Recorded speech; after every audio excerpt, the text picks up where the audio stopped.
How much do you need to save for retirement? That is the number one financial question that people have.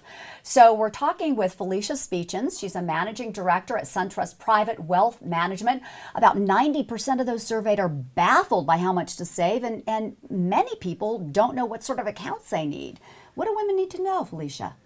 Well, Cynthia, the first thing is that it's different for everybody. You have to consider your financial situation.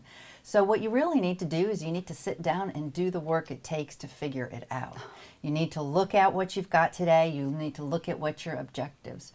And really, you have to evaluate what are your priorities. Do you want to defer as much into retirement accounts today so that you can save on taxes today? And you've got to balance that with planning so that when you're in retirement, all of your income isn't taxable. And what kind of accounts do you need?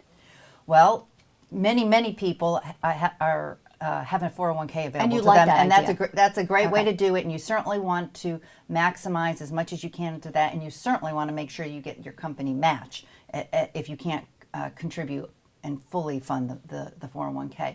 But for example, other people like business owners, small business owners in particular, may have an opportunity to do a defined benefit plan, which will allow them to contribute substantially more into a retirement account and save on taxes today. So you want to make sure you have one of those two things. You certainly want to make sure you have them, and because those are plans that are offered by businesses, for those people who don't have that, they can often contribute to an IRA and get some tax benefit today. But again, you also need to look and consider whether perhaps instead of getting the tax benefit today, you would be better off by contributing to a Roth IRA or a Roth 401k. And that's an account where you're putting in after-tax dollars today, but all of your growth will be tax-free, and when you take your money out in retirement, it will be tax-free.